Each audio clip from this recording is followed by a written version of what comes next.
Assalamualaikum warahmatullahi wabarakatuh. Berjumpa lagi dengan saya, Heri Purwanto. Di pertemuan keempat ini dengan mata kuliah kecerdasan buatan dengan judul Uninformed Grab Search for Problem Solving.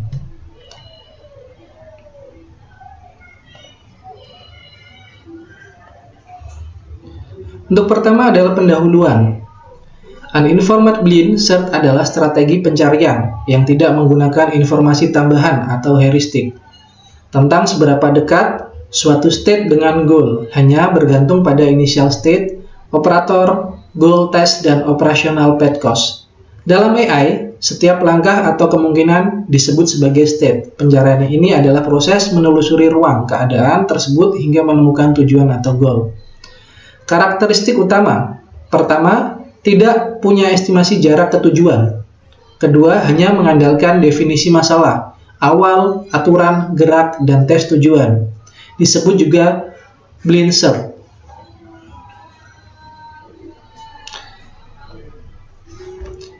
Sekarang kita akan membahas tentang jenis-jenis algoritma uninformed search. Pertama, ada BFS atau kepanjangan dari Breadth First Search, di mana algoritma ini mengeksplorasi semua kemungkinan di satu level sebelum turun ke level lebih dalam. Algoritma ini cocok untuk mencari solusi terdekat dari titik awal. Kedua, kita mengenal dengan algoritma DFS atau kepanjangan dari Depth First Search. Algoritma ini menelusuri satu jalur hingga mentok ke bawah sebelum mencoba jalur lain. Algoritma ini sangat hemat memori, tetapi berisiko terjebak di jalur tak berujung. Ketiga, kita mengenal algoritma IDDFS atau kepanjangan dari Iterative Deepening DFS. Ini menggabungkan antara kekuatan BFS dan DFS. Algoritma ini melakukan DFS berulang kali dengan menambah batas kedalaman secara bertahap. Dan yang keempat, kita mengenal dengan algoritma UCS atau Uniform Cost Search. Algoritma ini tidak peduli seberapa dalam jalurnya. Ia selalu memilih langkah dengan biaya, energi, jarak, atau waktu yang paling murah. Slide ini akan menganalisis komparasi algoritma atau perbandingan algoritma dari beberapa kategori, yaitu dari kelengkapannya, dari optimalisasinya, dari memorinya, dan dari kecepatannya. Di sini kita bisa melihat algoritma dengan BFS. Ini kelengkapannya pasti ketemu solusi. Optimalisasinya optimal jika biaya sama. Memorinya ini sangat boros. Kecepatannya tergantung dengan level. Sedangkan algoritma DFS, kelengkapannya belum tentu, atau bisa diartikan dia bisa looping. Optimalisasinya tidak optimal. Memorinya dia sangat hemat. Kecepatannya sangat cepat jika dia beruntung. Ketiga, ada IDDFS. Kelengkapannya pasti ketemu solusi. Optimalisasinya optimal jika biayanya sama. Memorinya hemat. Kecepatannya stabil. Dan yang terakhir ini adalah algoritma UCS. Kelengkapannya pasti ketemu solusi. Optimalisasinya selalu optimal. Tapi sayang, memorinya ini boros. Dan kecepatannya tergantung dengan biayanya.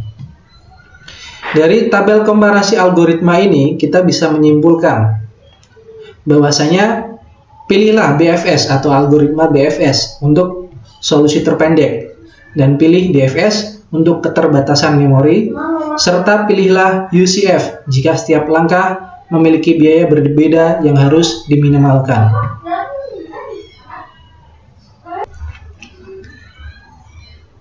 Contoh AI di kehidupan sehari-hari sesuai dengan algoritma yang dia pakai. Pertama, algoritma UCS. Ini contoh penggunaannya atau implementasi dalam kehidupan sehari-hari adalah di navigasi dan logistik. Dasar dari algoritma Dijkstra yang digunakan Google Maps untuk menghitung rute tercepat berdasarkan kemacetan atau jarak. Contoh kedua adalah media sosial. Media sosial ini menggunakan algoritma BFS. Ini digunakan untuk fitur rekomendasi teman atau melihat derajat koneksi antar pengguna. Siapa teman dari teman Anda? Yang ketiga, kita melihat contoh pada robotika. Pada robotik ini, dia menggunakan algoritma IDDFS atau DFS, di mana perencanaan jalur robot di gudang otomatis atau navigasi robot pembersih debu vakum robot saat memetakan ruang. Dan contoh yang keempat adalah di dalam bidang industri game. Ini menggunakan algoritma DFS atau IDDFS. Dia menghitung kemungkinan langkah dalam permainan catur contohnya, atau memecahkan teka-teki labirin dalam video game. Oke, tadi sedikit penjelasan singkat tentang berbagai algoritma, dan di kesempatan ini kita akan berlatih dengan software Python, yaitu berlatih uninformed search dengan algoritma BFS, DFS, IDDFS, dan UCS. Dengan ketentuan file pertama dengan nama file BFS underscore DFS underscore IDDFS underscore UCS.py ini adalah output dan terminal tanpa animasi. Dan ketentuan yang kedua atau file kedua ini adalah file dengan output dan terminal menggunakan animasi. Oke, sekarang kita akan praktek dengan Python. Pertama kita buka VS Code.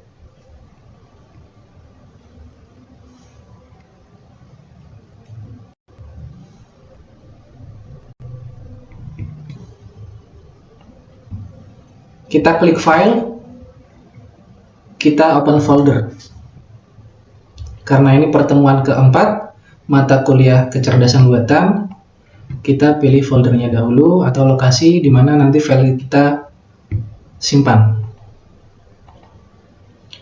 Kecerdasan buatan di Python. Kita create folder untuk pertemuan 4. Pertemuan 4. Folder pertemuan 4 kita klik, select folder. Oke, displaynya seperti ini. Di pertemuan 4 ini, welcome kita close dahulu. Di pertemuan 4 ini, kita klik new file. Nama filenya seperti tadi dijelaskan di awal dengan ketentuan pertama adalah tanpa animasi dan kedua dengan animasi. File tanpa animasi bernama, kita lihat di modulnya BFS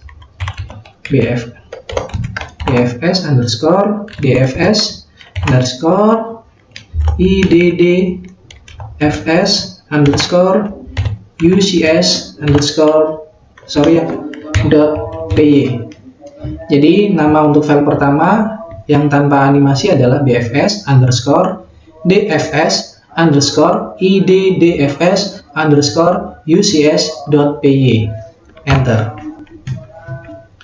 Oke, untuk pertama kita ketik sesuai dengan modul. Oke, kita pertama adalah input untuk library-nya. From collection import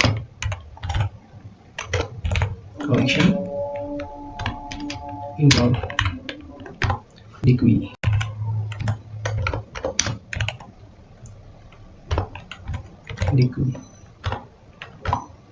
Import it.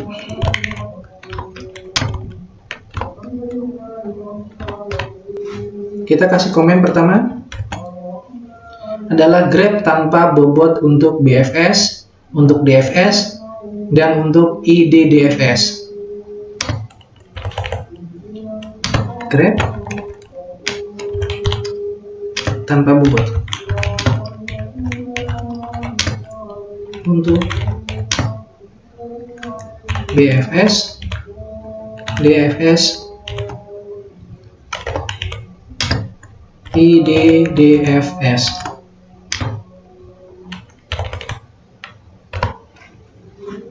Grep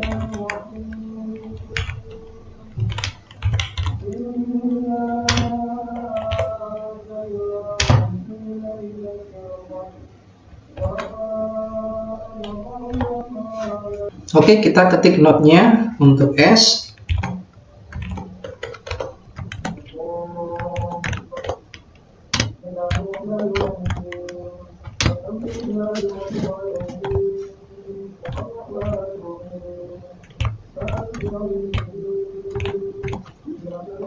A, B, dan C. A, B, dan C.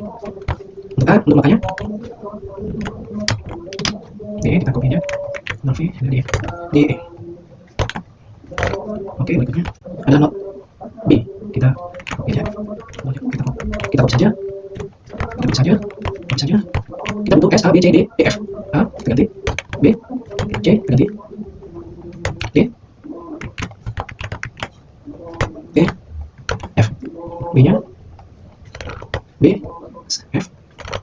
C-nya adalah F. D, E, F-nya kosong. Oke, setelah kita ketik node-nya, berikutnya adalah kita ketik kode untuk algoritma BFS-nya. Karena kodenya sudah saya tulis di notepad, jadi untuk mempersingkat waktu, kita langsung copy saja dan pastekan di sini.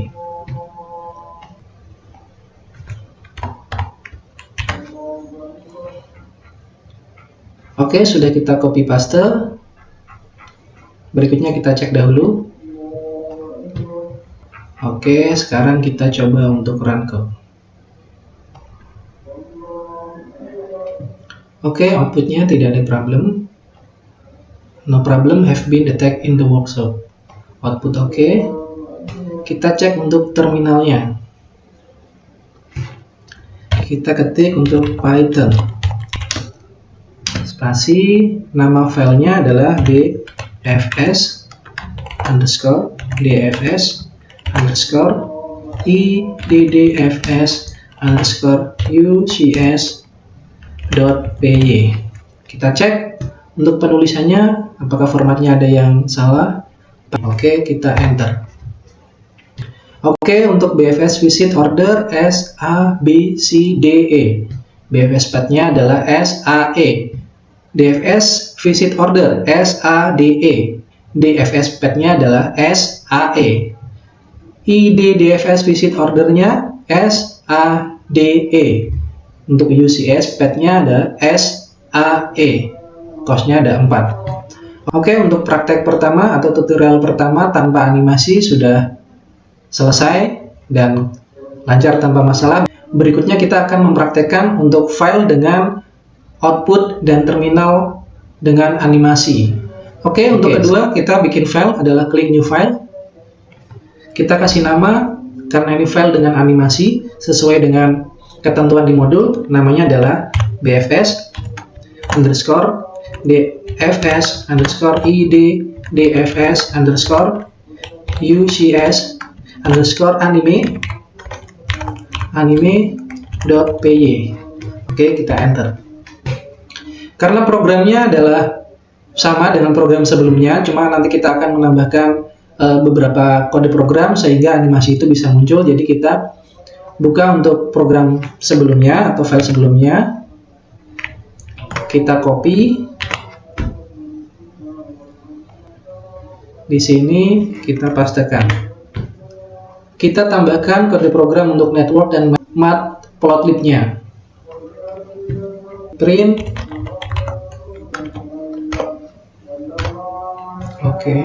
Oke, untuk kode programnya sudah selesai ditambahkan. Kita cek dahulu sebelum run code. Oke, kita coba untuk run code.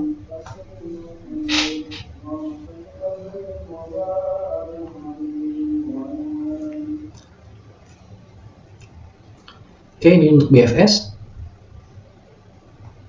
Kita bisa geser.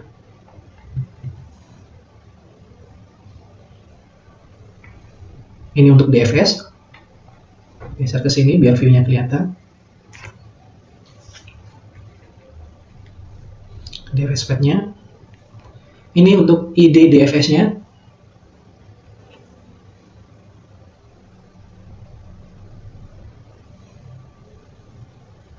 Dan ini untuk UCS-nya.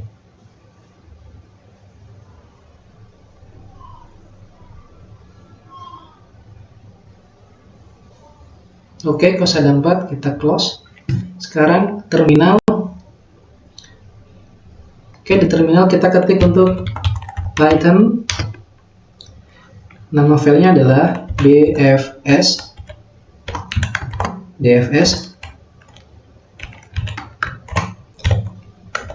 iddfs ucs anime.py. Oke, kita enter. BFS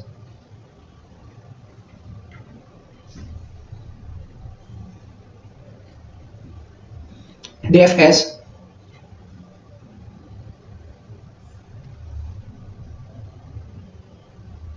IDDFS